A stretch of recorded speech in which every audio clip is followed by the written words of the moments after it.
할렐루야. 4주째 안 보이는 사람인데 휴가가 아직도 4주째 휴가가 안 보는 게 계신 것 같아요. 옆에 인사합시다. 여러분 잘 지내고 계시죠? 입추도 지났습니다. 한 주만 고생하십시오. 한번 인사해주세요. 이제 저녁에 춥다고 콜록콜록하고 금방 할 겁니다. 그러니까 덥다고 괜히 싸우지 마시고 그냥 선풍기 틀고 주무시든 에어컨 틀어놓고 주무시든 그냥 잠만 편하게 자면 돼요. 네, 가을은 반드시 옵니다. 아멘이지요? 마음의 편함을 가져야 돼요. 개복숭아 아시죠? 개복숭아. 아니 봄에 폈던 꽃이 적어도 몇 개월 자랐으면 어린아이들도 머리통만은 해야 될 거 아니에요. 얼마 전에 지난주 화요일에 단양교회 갔더니 마당 앞에 나무도 조그만데 나무가 이렇게 보니까는 매실처럼 달려있더라고요. 무슨 복숭아? 개복숭아예요. 복숭아는 복숭아인데 단양 가다가 저 장어원에서 감곡 복숭아는 사 먹고 가서 참 맛있게 먹고 단양 영춘이라는 곳에 가서 교회 앞에 복숭아 나무 하나 있어서 쳐다보니까 개복숭아예요. 먹으려고 딱딱하고 요만해가지고 거기다가 진딧물이 껴가지고 더 시커매요. 우리 먹어볼래도 먹어볼 수 없는 탁탁한 나무. 그러나 봄에는 꽃이 얼마나 아름다웠겠어. 그러나 열매를 보니까는 여전히 개복숭아예요. 좋은 나무에서 좋은 열매가 열립니다. 나쁜 나무에서는 아무리 꽃이 화려해도요, 좋은 열매를 맺힐 수가 없어요. 우리 하나님은 좋으신 하나님. 그러니 당연히 하나님께로부터 오는 것은 모두 좋은 것인 줄로 믿습니다. 마치 좋은 나무에서 좋은 열매가 열리듯이 말입니다. 오늘 본문 11절 말씀을 다 함께 보실까요? 여호와께서 좋은 것을 주시리니 우리 땅이 그 산물을 내리리로다는 고백을 합니다. 좋으신 하나님이 우리에게 좋은 것을 주시면 우리 땅이 내는 산물도 당연히 좋은 것이라 그랬어요. 이제 입추도 지났고 2주간만 참으면 벌써 선선해가지고 금방 겨울을 준비할 수 있는 계절이 옵니다. 여러분 적어도 결실할 준비가 되어 있는 성도가 되었으면 좋겠어요. 하나님의 복을 받는 좋은 것을 받아 좋은 열매를 맺는 우리 삼산의 지체들로 세워져 가기를 주의 이름으로 축복합니다. 저는 그래서 오늘 아침에 말씀의 제목을 여호와께서 좋은 것을 주시리니, 아멘이지요. 여호와께서 좋은 것을 주시는 사람이 누군가? 여호와께로 좋은 것을 받는 성도가 어떠한 성도냐 그 말이에요. 첫째로는 하나님의 말씀을 듣는 사람입니다. 아멘이지요. 오늘 본문에 가서 8절 한번 볼까요? 내가 하나님 여호와께서 하실 말씀을 들으리니 무릇 주의 백성 그의 성도들에게 화평을 말씀하실 것이라. 그들은 다시 어리석은 대로 돌아가지 말지로다 그랬어요. 내가 하나님 여호와께서 하실 말씀을 듣는다 그랬어요. 그런데 하나님이 우리들에게 화평을 말씀하신다 그랬어요. 그 말씀을 듣고 행하여서 화평을 만들고 다시는 시기나 질투나 싸움하는 자리로 가지 않는 사람이 좋은 것을 받을 수가 있어요. 말씀을 듣는다는 것은 여러분 귀로만 듣는 게 아닙니다. 귀로 듣고 깨닫고 결단한 다음에 그 말씀대로 행하는 것이 바로 말씀을 듣는 바른 자세입니다. 우리는 수없이 말씀을 들어요. 그래서 성경에 보면 청종하라는 단어가 많이 나와요. 이 청종이라는 말은 들을 청자에 따를 종입니다. 그러니까 듣고 따르는 자세를 청종이라고 말해요. 바로 청종이 말씀을 듣는 사람의 바른 자세입니다. 아멘이지요. 여러분 말씀을 바로 듣기를 바랍니다. 하나가 들어졌으면 단 한 가지라도 우리가 믿음의 결단을 하고 행하면 되는 거예요. 그게 바른 말씀을 듣는 거예요. 감사로 이르는 120일간의 기적의 주인공이 되자고 하면서 여러분에게 일기책장을 다 나눠줬어요. 해야지 몇 주가 지났어요. 3주가 지났어요. 안 한 사람은 포기하는 거예요. 죄송하지만 좋은 나무가 될 수 없어요. 하나님이 좋은 곳으로 채워주신다고 하는데 준비가 안 된 겁니다. 꽃은 화려하게 필 수가 있어요. 그러나 그 나무의 모습을 보면 좋은 열매가 맺어질 것인지 아닌지를 우리는 알 수가 있어요. 사울이 다윗을 시기하고 다윗을 죽이려고 했어요. 그래서 다윗은 할 수 없이 사울을 피해서 멀리 도망을 합니다. 눈에 안 보인다고 미움이 사라지는 것이 아니라 사울은 여전히 다윗을 죽일 기회만 엿보고 있어요. 사람들 중에는 옳지 않는 것에 동조하는 사람들이 있어요.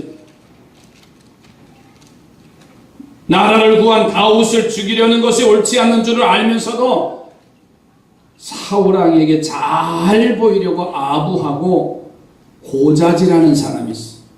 적어도 다윗은 나라를 구한 위대한 사람인데 사울이 정권을 잡고 있다고 사울에게 아부하면서 다윗이 어디에 있는지를 밀고를 하게 됩니다. 다윗의 엔게디 골짜기에 숨어 있을 때 사람들이 다윗이 숨어 있는 것을 사울 왕에게 고발을 해요. 사울은 3,000명의 군대를 이끌고서는 다윗을 죽이려고 잡으려고 이제 군대를 보내옵니다. 급한 다윗은 들염서 바위로 도망을 가서 한 굴에 숨었는데 사울이 군대를 이끌고 거기까지 와서 그 굴 속에 들어와서는 다윗이 숨어 있는 굴에 수색을 했으면 다윗은 꼼짝없이 잡힐 텐데 그만 광야에서 지친 몸 그 동굴 속에 들어오니까 얼마나 선선해. 시원합니다. 마치 우리 교회처럼 막 덥다가 예배당에 들어오니까 얼마나 시원해요. 그러니까 설교 시작하는데 벌써 눈이 감기잖아요. 이야, 실만하다. 지금 예배 드릴 생각은 안 하고, 야, 우리 집도 이랬으면 좋겠다. 그러면서 눈이 감겨지는 거예요. 지금 사울이 다윗을 잡으러 왔음에도 불구하고 다윗을 수색하는 일은 접어두고서는 그 동굴에서 지금 모든 신하와 함께 무장을 해제하고 보초도 세우지 않고서는 잠이 다 들었어요. 다윗은 그 틈을 따서 사울 왕의 옷자락을 자르고 그리고서는 도망을 갑니다. 밖으로 나옵니다. 건너편 언덕에 올라가서 사울에게 자신이 왕을 해칠 수 있음에도 행하지 않았다고 소리치면서 사울 왕의 옷자락을 들어서 보이는 거예요. 하나님이 다윗을 통해서 사울이 하는 일이 옳지 않다는 것을 깨닫게 하시는 것인데 다윗은 그 모습을 통해서 마음이 괴로웠어요. 하지만 사울은 일말의 양심은 있어서 부끄러웠잖아요. 죽을 목숨이었는데 살아있는 자체가. 그래서 자신이 옹졸하다고 다윗에게 사무엘상 24장 16절 17절에 가서 보니까 이렇게 고백을 해요.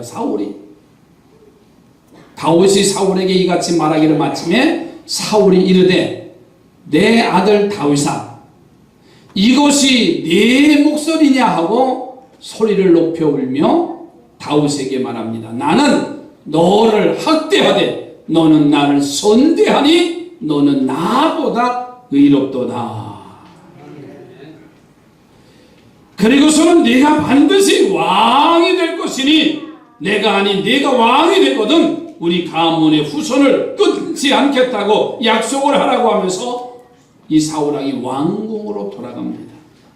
그러면서 이제 다시는 다윗을 잡으려고 하지 말아야 하지 않겠습니까? 그런데 그렇게 후회하고 고백을 했음에도 며칠 지나서 다윗을 잡으러 군대를 또 보냅니다. 사울 같은 사람은요, 하나님이 아무리 말씀하셔도 들을 때뿐이지, 아멘이지. 듣기는 들어요. 그러나 악을 또 행하는 거예요. 이런 사람에게 하나님이 복 주실 리가 없습니다. 결국 사울은요, 블레셋과의 전쟁에서 비참하게 목이 잘려 죽습니다. 그리고 아까운 아들 요나단까지 그 전쟁에서 전사하게 말합니다. 우리는 그동안 신앙생활하면서요, 수많은 말씀을 들었습니다. 이제 듣는데 그치지 말고 깨닫고 결단하고 말씀대로 사는 저와 우리의 삶이 되어지기를 주님의 이름으로 부탁을 드립니다. 들을 때는 고개가 끄덕여져요. 그렇게 살아야지. 눈물도 흘립니다. 두 주먹을 불끈 쥡니다. 그런데 문제는 교회 문 밖에만 나가는 문제예요. 아니, 안 나가도 설교 제목까지 잊어먹어. 오후에 내가 점검도 할 겁니다. 오늘 낮 설교 제목이 뭡니까? 그래도 최소한 설교자의 예의를 갖추시려면 설교 제목만은 그래도 좀 기억해 주시는 게 좋지 않을까요? 근데 교회 문 밖에만 나가면 문턱만 교회 문만 나가기 시작하면 싹 가자 막 잊어먹고요. 백지가 돼. 여러분, 옳은 말씀이긴 한데 세상에 나가 살면 그 말씀대로 살 수가 없습니다 하고 자기 합리화하지 맙시다. 다시 잘못을 답습해서도 안 된다는 말입니다. 꽃은 화려하게 필 수는 있어요. 그러나 열매가 있느냐 그 말이에요. 열매 있는 가정이 되시기를 주의 이름으로 축복합니다. 옆에 보내고 열매 있는 가정으로 세워지기를 축복합니다. 여러분, 말씀을 듣고요, 어리석은 대로 가지 마십시오. 말씀대로 행하여서 하나님이 좋은 것을 주시는 복을 받으시고 우리의 땅이 좋은 산물을 내는 복을 꼭 받기를 주님의 이름으로 축복합니다. 그래서 우리 삼산교회 성도들은 삼산교회 성도들은 성숙한 성도다. 삼산교회는 성숙한 교회다. 적어도 말씀을 듣고 한 가지라도 행하려고 하는 믿음의 영적 자세가 우리에게 있어야 되잖아요. 두 번째로는 하나님을 경외하는 사람들은 좋은 것으로 하나님 채워주셔요. 여러분, 9절 말씀을 볼까요? 진실로 그의 구원이 그를 경외하는 자에게 가까우니 영광이 우리 땅에 머무르리다. 하나님을 경외한다라는 말은요, 하나님을 두려워하는 삶을 말합니다. 무서워서 두려워하는 것이 아니라 존경하고 사랑하여서 어려워지는 것을 바로 경외하는 겁니다. 여러분, 예를 들어서 집안에 어른들이 계시다고 말합시다.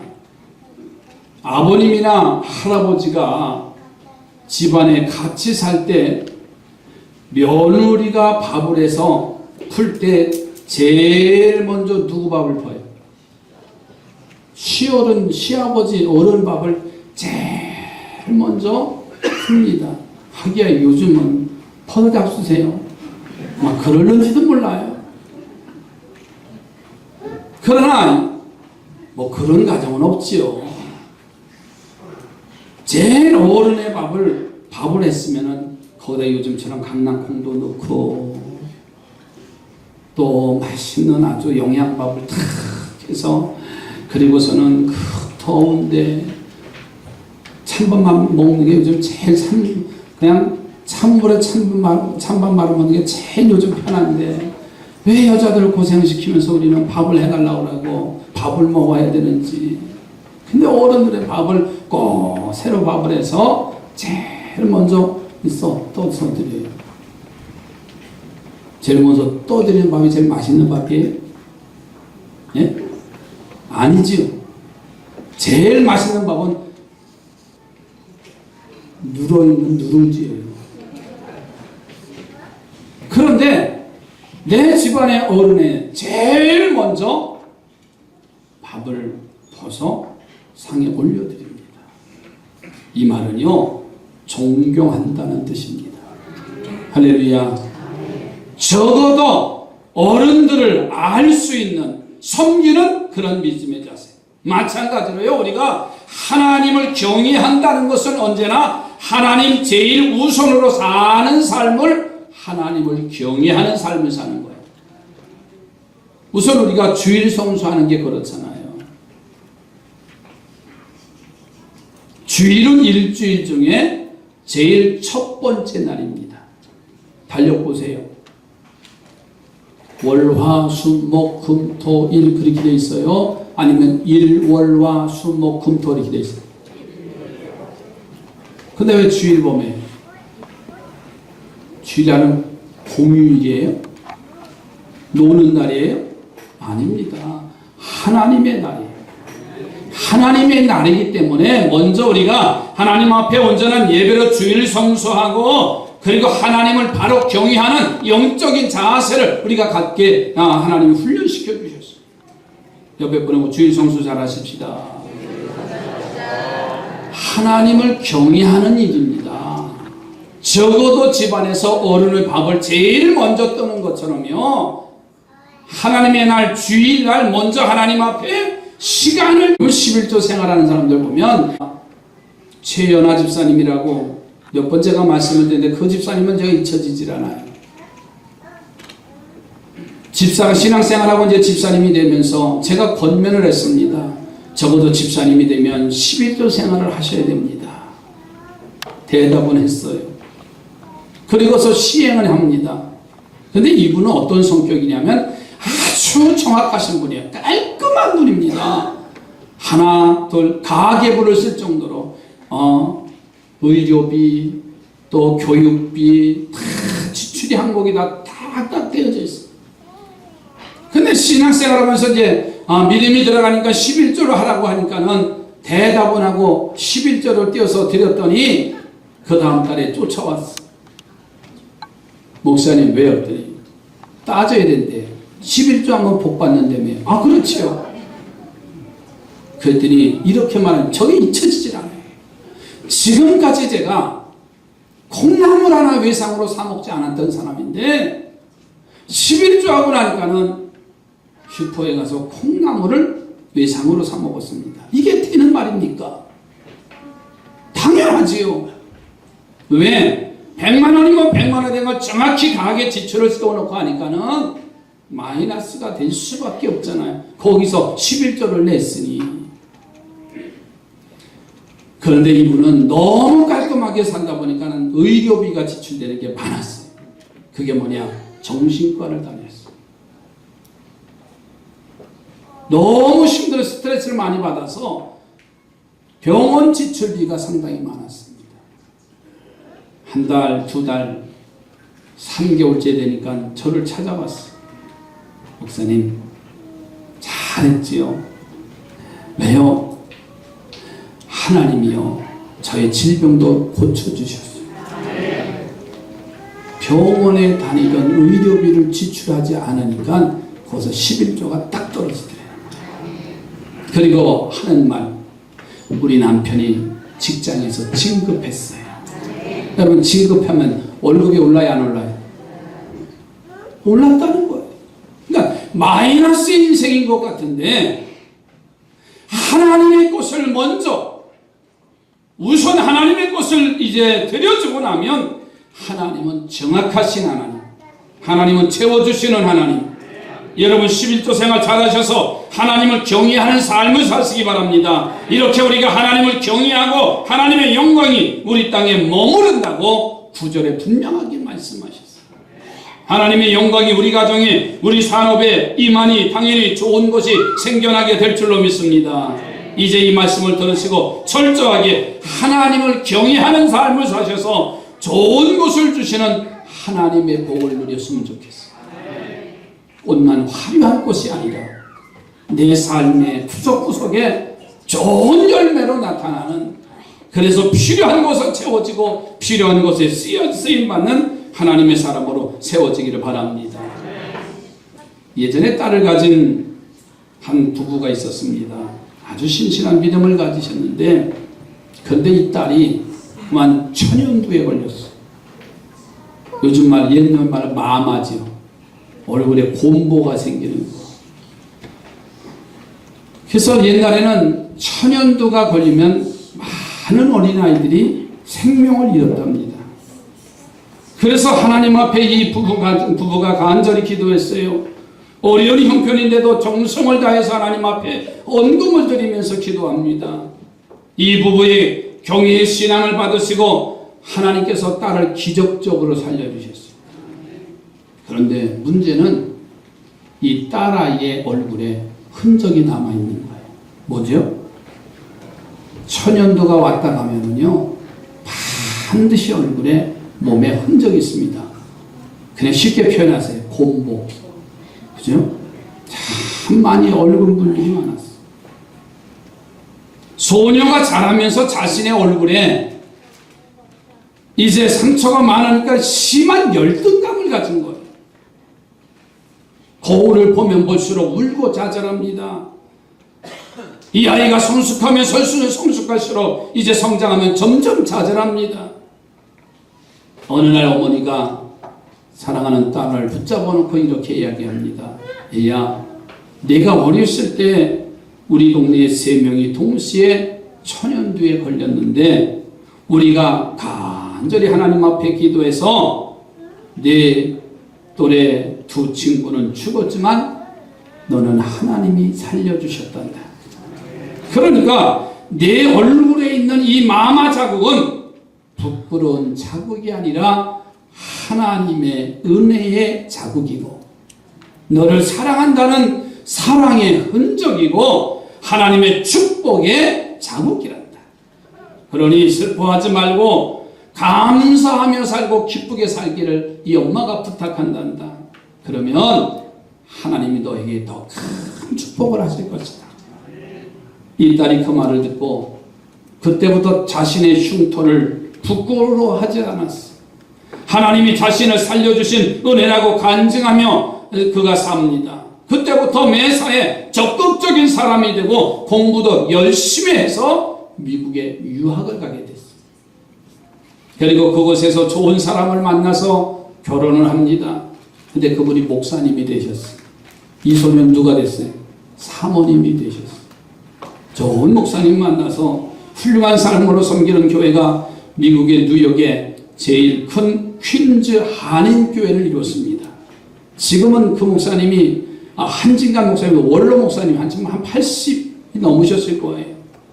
그 사모님 소녀의 이름이 누구냐면 김태열 사모님이셔요. 여러분, 여자에게 얼굴은 생명과 같은 것인데 그 얼굴의 흉터를 하나님이 살려주신 은혜라고 생각하고 감사하며 하나님을 경외했더니 좋은 가정, 좋은 목회의 결실을 맺게 했다는 사실입니다. 사랑하는 성도들이여, 하나님을 경외하며 사시기를 주의 이름으로 부탁을 드립니다. 무슨 일을 하든지 제일 먼저 하나님을 생각하는 성도가 되시기 바랍니다. 제일 좋은 일을 만나면 제일 먼저 하나님 앞에 감사하고 하나님 앞에 영광 돌리면 하나님은 더 좋은 것으로 채워주실 거예요. 옆에 분하고 하나님을 경외하며 삽시다. 하나님 우선주의. 마지막 3번째로는 인애와 진리가 만나고 의와 화평이 입맞추는 삶을 사는 사람을 하나님이 좋은 것으로 채워주십니다. 오늘 본문을 또 볼까요? 10절 11절 말씀을 보세요. 인애와 진리가 같이 만나고 의와 화평이 서로 입맞추었으며 진리는 땅에서 솟아나고 의는 하늘에서 굽어보는도다 라고 그랬어요. 벌써 한 2년 지났네요. 2011년 8월 9일 영국에서 폭동이 일어난 사건이 있었습니다. 전 세계가 깜짝 놀랐어요. 영국은 민주주의가 발달한 선진국인데 그런 나라에서 사람들의 의식 수준이 낮은 후진국에서나 볼 수 있는 이유가 맞지 않는 폭동이 런던에서 일어났어요. 갑자기 젊은 사람들이 모여서 나이 많은 사람을 폭행하고 상점을 부수고 물건을 훔쳐가는 그런 폭동이 일어났어요. 상상할 수 없는 일입니다. 그런데 그 후 1년, 작년이지요. 7월 27일서부터 8월 12일까지 영국 런던에서는 올림픽이 열렸습니다. 그러니까 그 올림픽을 홍보하기 위해서 홍보대사로 유명한 한 운동선수가 발탁이 됐는데 그 사람이 그만 그 폭동에 참여해서 사람을 때리고 물건을 약탈하는데 그 모습이 CCTV에 잡혀가지고 텔레비전에 방영이 된 거예요. 많은 무리 중에서 그 사람을 알 수 있는 사람이 누굴까요?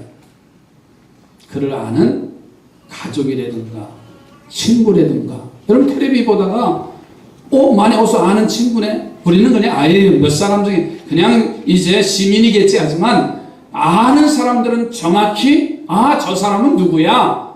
내 아들이고 내 자식이고 우리 옆집 아저씨야 이렇게 얘기하잖아요. 그 홍보대사로 위촉된 운동선수의 부모가 이 아들이 폭동대열에 가담한 것을 본 거예요. 얼마나 놀랍고 실망이 컸겠어요. 그런데 그 부모가 자기 아들이 폭동에 참여했다고 고발을 했어요.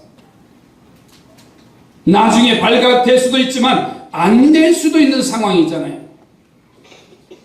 부모가 말을 하지 않으면 그냥 묻혀 지나갈 수도 있습니다. 그런데 그 부모가 자기 아들을 고발한 거예요. 그래서 영국은 물론 전 세계가 이제 깜짝 놀란 겁니다. 여러분 이것이 바로 인애와 진리가 만나는 삶이에요. 의와 화평이 입맞추는 삶입니다. 자식이 사랑스럽지 아니한 부모가 어디 있겠어요? 그러니 자식이 아무리 잘못을 해도요, 내 자식이다 보니까는 감추어주고 싶은 것이 부모의 심정일 겁니다. 그런데 옳지 않는 폭동은 아무리 포장해도 그것은 악이지요. 의와 화평이 만날 수가 없는 것입니다. 옳은 것을 강조하다 보면은요, 화평을 이룰 수가 없어요. 그런데 이 부모가 그것을 행한 것인데 사랑하는 아들을 잘못한 것만 가만히 모른 척하고 있어도 되는데 이 아들이 폭동에 참여했다고 고발을 했어요. 그로 인해서 아들의 장래가 망가지고 지금까지 운동선수로 올림픽 홍보대사로 쌓아올린 공든탑이 한순간에 무너진다는 것을 알면서도 이 부모는 진리를 행했어요. 그래서 영국 전체가 놀라고 전 세계가 놀랐습니다. 이런 삶을 살기가 그렇게 쉽지 않잖아요. 사람은 팔이 안으로 굽는다고 하지 않았습니까? 그래서 자기에게나 자기 자식이나 가족에게는 잘못해도요, 관대합니다. 이해를 하려고 해요. 그런데 상대방이 실수와 허물이 있으면은요, 붙잡고 늘어나고 고발하고 하는 게 인간의 모습 아니에요. 세상사의 모습 아닌가요? 이것이 요즘 세대 말로 이런 말이지요. 내가 하면 로맨스고 상대가 하면 불륜이고, 이게 세상의 모습이에요. 그런데 하나님은 바로 그런 인애와 진리가 만나고 의와 화평이 입맞추는 삶을 살면 좋은 것을 주신다는 거예요. 그래서 땅이 산물을 내어 좋은 것을 거두게 하신다는 사실입니다. 여러분 어젠가 그저께 뉴스 보셨나요? 아버지가 때린다고 자식의 아버지를 경찰에 고발한 사건이 나와요. 얘들 때리지 마세요. 이제는 그런 시대가 되어져 버렸어요. 얼마나 비참한 모습입니까? 적어도 어른들이 이제 잘못했다고 책망하면 혹 내 아버지가 잘못했다 할지라도 아버지의 부끄러운 모습을 감춰야 되는 거 아니에요? 그러나 아닙니다. 좋은 나무가 될 수 있을까요? 꽃은 화려하게 필 수는 있습니다. 벚꽃으로 자랑은 할 수 있지만 과연 열매로 나타날 수 있을까요? 이게 오늘 우리의 현실이고 우리의 상황의 모습을 우리는 지금 보고 있습니다. 인애와 진리가 만나는 삶을 사시기 바랍니다. 의와 화평이 입맞추는 삶을 사시기 바랍니다. 그래서 하나님이 좋은 것을 주시는 복을 꼭 받기를 주님의 이름으로 축원을 드립니다. 다윗이 사울을 피해서 군대를 이끌고 주둔하고 있는 옆에 나발이라고 하는 사람이 양을 치는 목장을 가지고 있었어요. 다윗의 군대가 옆에 주둔하고 있으니까는 도둑대나 마족대들이 침범하지 못하고 이 나발의 목장은 아주 평안하고 농사가 이제 가축이 잘 됐습니다. 마침 이 나발이 양털을 깎는 날이 됐습니다. 농사 짓는 사람들로 치자면 타작하는 날이에요. 수확을 거두는 날이에요. 이런 날은요, 모르는 사람도 때로는 지나가는 나그네도 불러서 대접하는 날이기 때문에 다윗이 소년 병사들을 이 나발의 집에 보내서 먹을 것을 좀 청했습니다. 자, 그런데 문제는 나발이 그것을 거절하고 다윗이 보낸 소년병들을 쫓아보냈습니다. 나발에게 아비가일이라고 하는 지혜로운 아내가 있습니다. 남편이 다윗의 병사들을 모욕하고 빈손으로 보냈다는 것을 나중에 이 나발의 부인인 아비가일이 그 소식을 들어요. 그래서 자신이 곡식과 채소와 먹을 음식을 장만해서 나귀에 싣고서는 종들과 함께 다윗이 주둔하고 있는 군대를 향해서 이제 가게 됩니다. 그런데 문제는 다윗이 보낸 종들이 그 모욕을 당하고 와서 다윗이 분노해서 병사들을 이제 데리고서는 나발의 집에 가는 거예요. 마침 가다가 나발의 부인 아비가일을 만나게 됩니다. 이 아비가일은 땅에 엎드려서 절하면서 먹을 음식과 곡식을 드리며 남편의 잘못을 이 아비가일이 부인이 사과를 해요. 다윗이 분노를 품고 물건을 받아서 되돌아갑니다. 여러분, 보통 사람 같으면 남편의 잘못을 보고 분노한 다윗을 원망할 겁니다. 내가 어떡하시고 내가 하는데. 아마 그렇게 표현할 수가 있을 거예요. 그런데 이 아비가일은 그렇지 않는 지혜로운 여성이었어요. 아비가일 같은 사람이 바로 인애와 진리가 만나는 삶, 의와 화평에 입맞추는 사람이었어요. 나그네도 불러다가 먹일 수 있는데, 이웃사람 아무 관계도 없는 사람을 대접할 수 있는데, 사람을 저들이 먹고 싶고 굶주려서 다윗이 보낸 소년병들을 그렇게 학대했으니 얼마나 그가 사과한 모습을 보면서 결국은 그 놀라운 아름다운 모습들을 우리가 볼 수가 있습니다. 여러분, 이런 삶을 가장 완벽하게 사신 분이 누구냐면 예수님이세요. 예수님이 겟세마네 동산에서 기도하고 내려오시는데 대제사장들이 보낸 군사들 있지요. 그때 바로 베드로가 말구에 쥐를 자르는 사건이 나와요. 그런데 예수님은 자신을 보호하고 지키려고 하는 베드로를 책망하지 않았어요. 칼을 든 자는 칼로 망한다 하시고서는 베드로를 나무라고 말고의 귀를 치료해 주셔요. 자신을 보호하려는 베드로의 마음을 예수님이 왜 모르시겠어요? 그런데도 베드로를 책망하신 것은요, 더 큰 하나님의 뜻을 주님은 아셨기 때문이거든요. 그래서 자기를 보호하려는 베드로를 책망하시고 자기를 이제 잡으려고 하는 말고의 귀를 치료해 주신 사건이 나왔습니다. 여러분, 인애와 진리가 만나는 삶을 누리시기 바랍니다. 의와 화평을 입맞추는 삶을 사시기 바랍니다. 인애를 이야기하다 보면 진리가 왜곡될 수가 있고, 의를 주장하다 보면 화평할 수 없는 게 오늘 이 세대입니다. 그래서 인애와 진리가 만나는 지혜로, 그리고 의와 화평이 어우러질 수 있는 그런 아름다운 가정, 그런 사회로 세워지셔서 하나님이 더 좋은 것으로 우리에게 채워주시는 믿음의 가정, 복의 가정이 되어지기를 주의 이름으로 축복합니다. 기도합니다. 하나님